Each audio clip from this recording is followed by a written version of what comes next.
Hi and welcome back to the revision lecture part 2.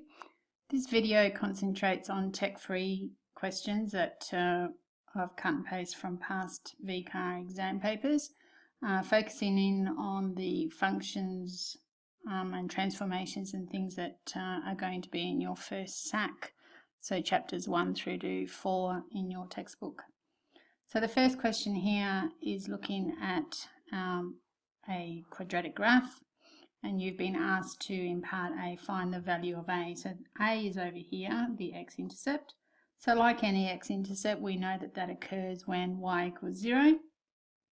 So that's the first thing that we're going to be solving. Let your equation equal to 0, use your algebra and inverse functions, and notice it is plus or minus when you take the square root. However, you cannot leave your answer as this because that is indicating both x-intercepts. So have a look at your graph, and A is on this side, therefore A needs to be a negative number. So you do need to actually state that A is equal to 1 minus square root of 2. Part B is to actually sketch, and what's going on here is that we have the absolute value of f of x, and then we need to plus 1, so have a vertical translation of 1 unit up. Excuse me. So you can do that in two parts. So firstly, if we just concentrate on the absolute value graph, remember we take anything that's underneath the x-axis, so this bit there in red, and we reflect it back up in the x-axis. So we end up with this blue graph at this stage, and then we need to take that and move everything up 1 unit. So grab your key points. So this endpoint up 1 unit to there. The turning point also goes up 1 unit, and the other endpoint up 1 unit. So making sure that those key points are in the correct position. Now the question says clearly label the endpoints with their coordinates. So you do need to be careful, remembering that a coordinate is both an x and a y value.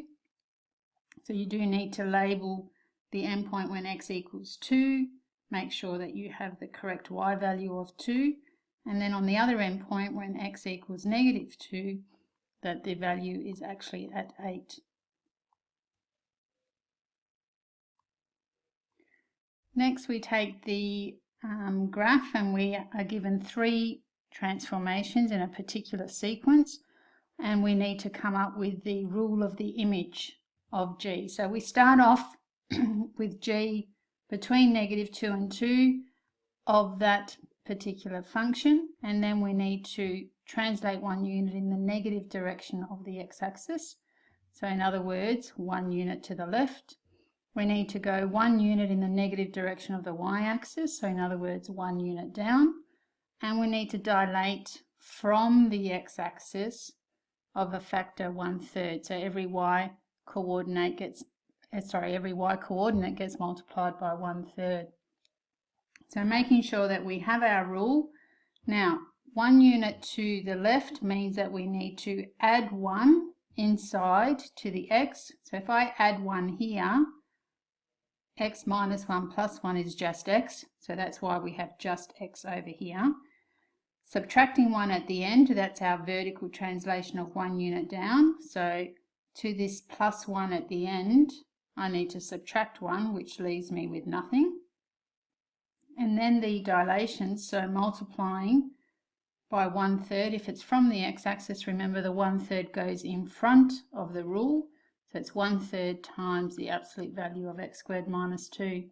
Now do be careful, it's not in this particular question, but let's say we did have, for example, a number here, that when we then did the 1/3 in front of the rule, that 1/3 would have to actually multiply any number that was there as well, because this particular transformation, the dilation, was done right at the end. So just be aware of that. Now, from the examiner's report, this is something that students are not paying attention to, and therefore the examiners are, or students are losing marks in the exam. So what they're saying here is that your original function was called g of x. It was a g function. So you can't actually call this one here g, because this is now a new rule. It's the image of the g function after all the transformations. So it's really important that you either create a new variable, so call it h of x or f of x or something different, even a g1 of x, or you call it nothing at all like I've done here. But just don't call it g, because g was the original function and this one here is a new function after all the transformations. So that's something that the examiners have been pointing out in recent years in their reports, and something that you as students need to really make sure that you pay attention to. Last part of the question, state the domain of the image of g after the sequence of transformations has been applied. So the original domain was from -2 to 2. That's the original domain of g. And the only transformation of the 3 that affects the x values, because remember domain refers to your x values, was the 1 unit to the left movement. So that means this -2, we subtract 1, and from the other endpoint at +2 we subtract 1. So our new domain becomes from -3 to 1 inclusive. None of the other transformations affect the actual domain. One was the vertical translation down, so that only affects y values, and the other one was the dilation from the x-axis, and that also affects y values. So this one here was the only one that actually affected your x values. Okay, next one we have from 2012, an inverse question. And you can see there in the top right corner that 56% of the cohort got the full 2 marks, 34% only got 1 mark, and there was 9% that actually got nothing at all. So for something that you've practiced a lot of, hopefully you're going to be in that 56%. So finding an inverse rule,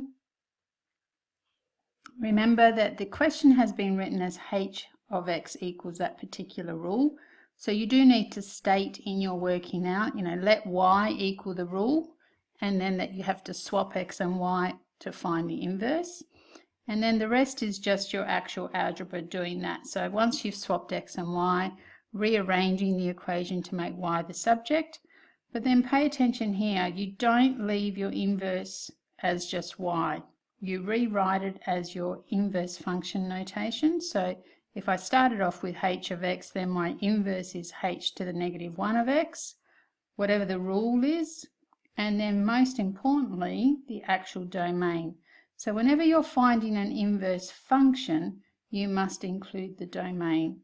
And if we have a look at the examiner's report, that's one of the things that they were commenting on that was commonly left out by students. So must be including a domain for an inverse function, and must include this highlighted statement in your working. So the examiner's report, you can see that it's important that students do not proceed directly to this particular line. That's not correct working and you will lose a mark. So it might be tedious, but that highlighted statement here that I've highlighted in purple, you must include every time you're doing an inverse question. Students need to indicate that new working is starting, and that's the approach that's most common. Another common error was to write this, and I've seen it already in some of our SN tests, that your inverse is equal to x is equal to the rule. That's not correct. Your inverse can't equal x, and there's nothing here that you're explaining to the examiner what it is that you're doing. So following these steps up here is really important. So perfect practice makes perfect. 2012.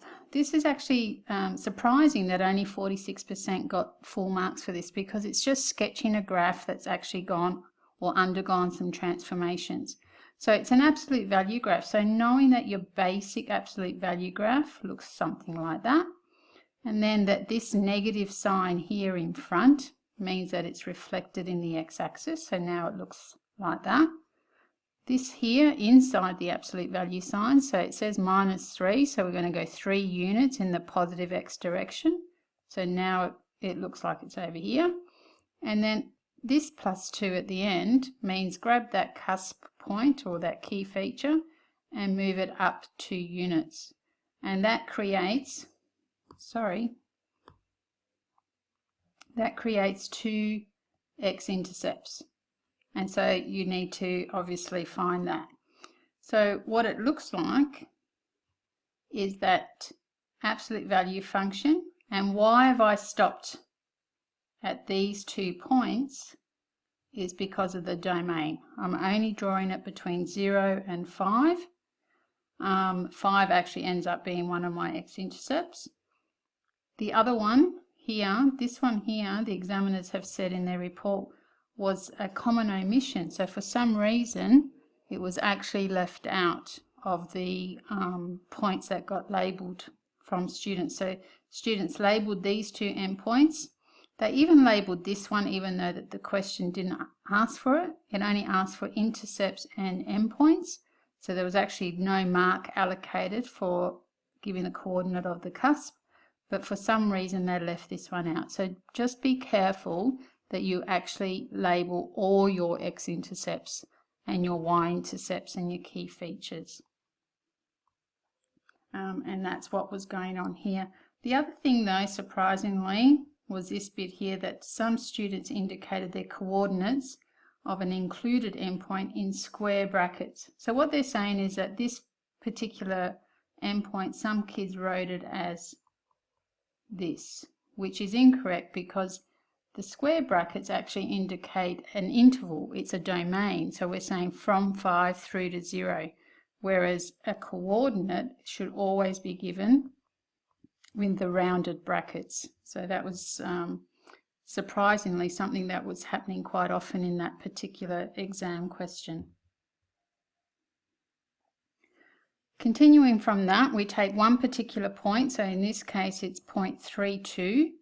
So if it helps you, sometimes it's a little sketch. So, well, there's the 0.32. What's happening to that point? It has a reflection in the x-axis, which means it's now over here. So the point is now 3, -2. So it's the y-coordinate that changes sign, and followed by a translation of 5 units in the positive direction of the x-axis. So that means grab that point and go 5 units to the right. So where x is 3, add 5 brings you to 8. So the new point is 8, -2. So there was a mark for that. And then we had find the equation of the image of the graph of f under a reflection in the x-axis and translation of 5 to the right. So this is actually now not just a point, but it's saying, well, what's the new rule of f if we did the same transformations? So again, similar to that previous question, the reflection in the x-axis is a negative in front. 5 to the right means I'm going to have -5 in the bracket, and I create my new rule. Writing it like this is okay because I'm showing the transformations to the function f. I'm not calling it f of x. This one here, you can call it f1 of x. That's acceptable because it's different to just f of x. Or you can actually say let g of x equal the new image. But just don't call it f of x because we're undergoing the transformations, and so it has to be a new rule. And that was, as I said, similar to that previous question that we looked at. So most common error was to actually see f of x referred to, where it can't be because f of x was your original rule. Okay, this one here was quite well done. 75% got full marks.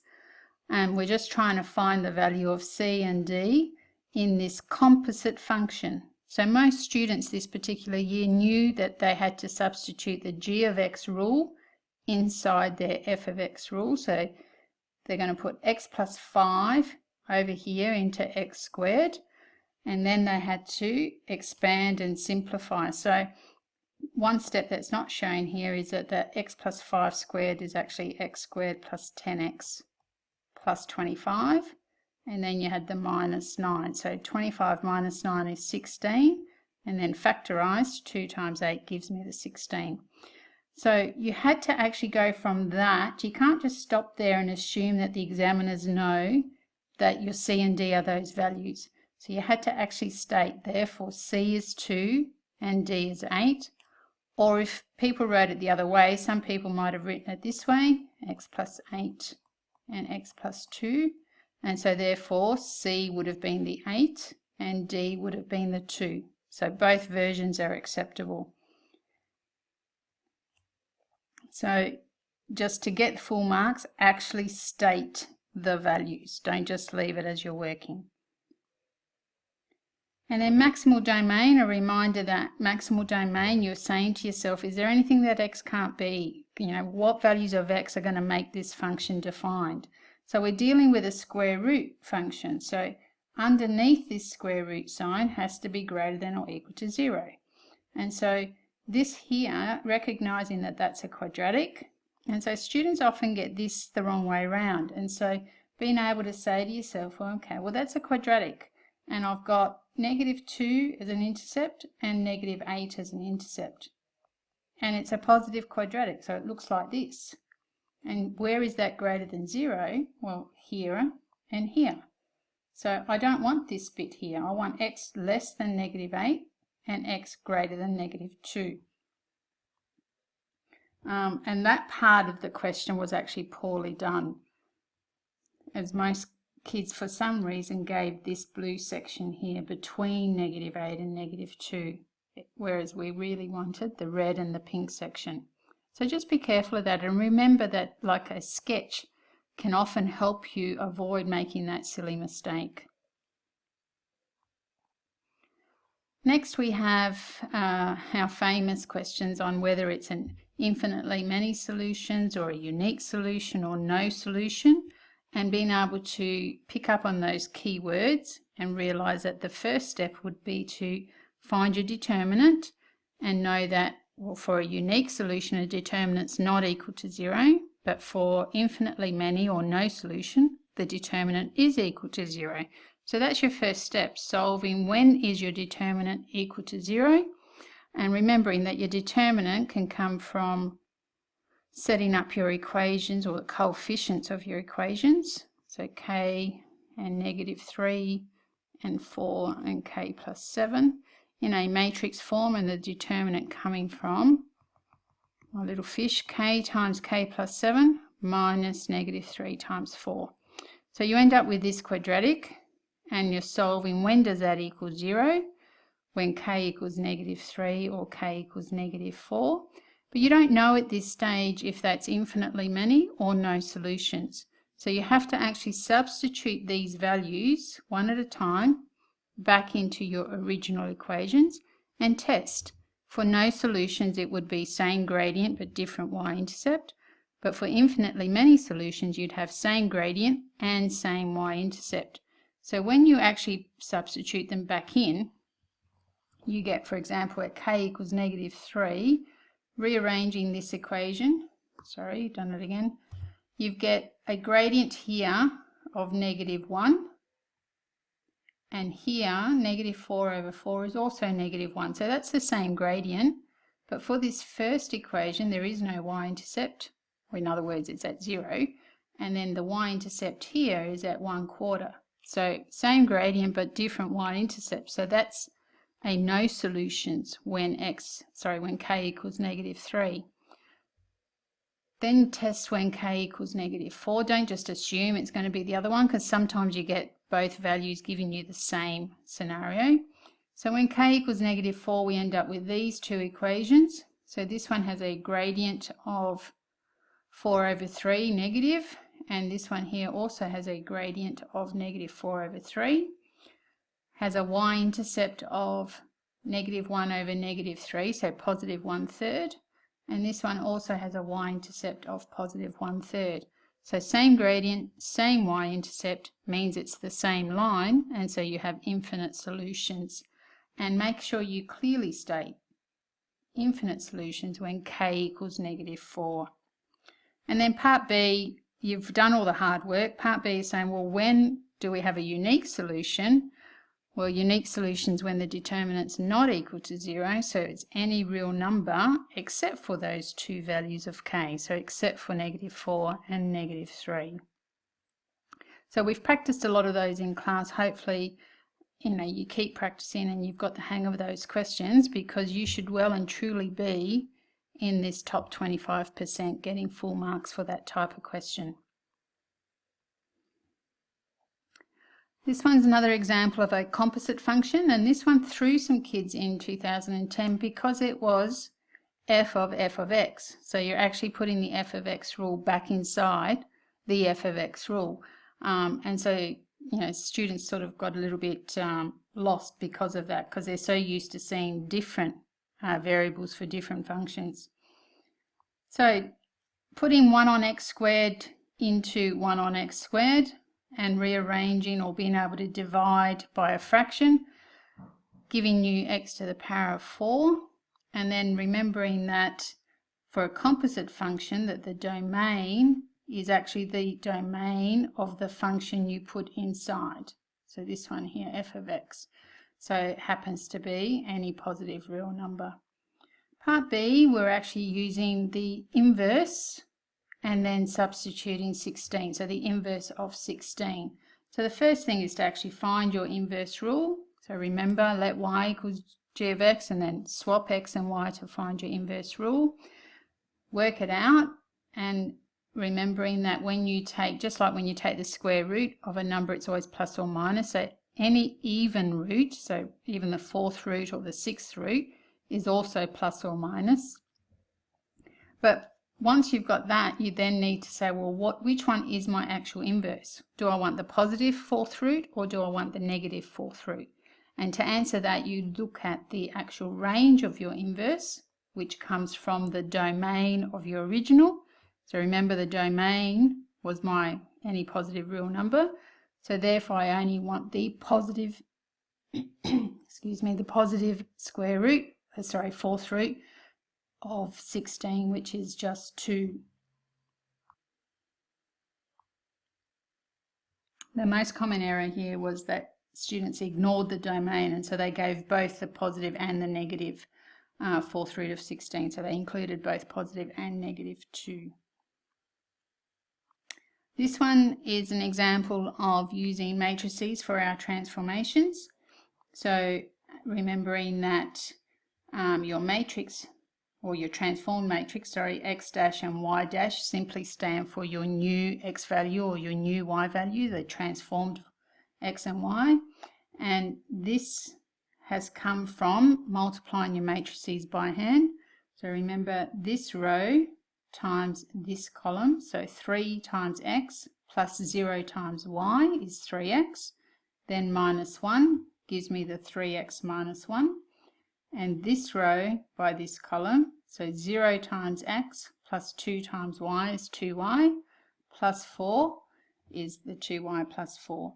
So then we equate the elements within our matrices, so x dash is equal to the 3x minus 1, and y dash is equal to the 2y plus 4, and we rearrange both of those to get our x and y on their own to make them the subject. Once we've got that, so x is now this x dash plus 1 over 3, and y is the y dash minus 4 over 2, we substitute both of those into the original rule. And that's what this line is, over here, sorry. And then from there, expand out and multiply by 2 and then add the 4 across to get y on its own. And once I've got it in terms of a quadratic, we just equate the coefficients. So a being whatever's in front of x squared, which is the 4 on 9. B is the coefficient of x, which is 8 on 9. And c is the constant term, which is 58 on 9. And it's important to actually state this. Don't just leave it like this. Again, if the question's asking you to find A, B, and C, you must finish off by stating what A is, what B is, and what C is. Next, we have another inverse function. Surprisingly, only 41% got the full marks for this. It's just a hyperbola, 3 on x minus 4, and we have to find the inverse function. So let y equal our rule, swap x and y to find our inverse, rearrange, do all your algebra, but importantly, don't leave it as y. rewrite it as function notation equals the rule for the inverse and include the domain. So where did this domain come from? You can think of it two ways. The original graph was a hyperbola that went 4 units down and didn't go left or right. So it looked like this, which had a range of any real number except for 4, because this horizontal asymptote is now at y equals -4. And remembering that the range of the original becomes the domain of the inverse. So that's the easiest way to think about what your domain of your inverse function is. So again, just a reminder, both the rule and the domain must be specified when dealing with an inverse function. Okay, next we have a sketching question. And again, surprisingly, only 57% got full marks, but it's not really a difficult question. Being able to recognize that there's an x on the bottom here, so you're dealing with a hyperbola. So what's your basic hyperbola look like? There it is there, with a asymptote at x equals 0 and one at y equals 0. And then knowing your transformations, what's this 2 doing to the graph? Well, that's your vertical translation. What's this 1 doing? Well, that's your left-right movement, so your horizontal translation. And what's this negative sign doing in front of the hyperbola part of your rule? Well, that's a reflection in the x-axis. So putting all those transformations together and coming up with a sketch graph, the 2 means that I have a horizontal asymptote at y equals 2. This x plus 1 on the bottom here means I have a vertical asymptote at x equals -1. This negative sign takes my original parabola in this quadrant and this quadrant and reflects in the x-axis, hence the sort of upside down shape. And then these 2 points that you've created an x and a y intercept, you're then expected to find them. So let x equal 0 to find your y intercept and let y equal 0 to find your x intercept. And making sure everything is correctly labelled. Also, so your asymptotes and your intercepts, but this part here, in the last or recent years, the examiners have become more and more, not fussy, but they've started penalising students who are not drawing their graphs correctly. And things like just paying attention to detail, so making sure that you don't sort of have this little dip thing going on here or sort of coming up here, which would then indicate that it's going to touch the asymptote, or just not touching the asymptote at all. So paying attention to the way you're drawing your graphs and making sure that your shape is as accurate as it can be. That's the end of the actual questions that will be examined in your SAC. There's my attempt at making you laugh. Hopefully it's brought a smile to your face. Hopefully this has helped. As I said, it's just concentrating on the VCAA questions on functions that will be in your first SAC from chapters 1 through to 4. So hopefully your revision's going well.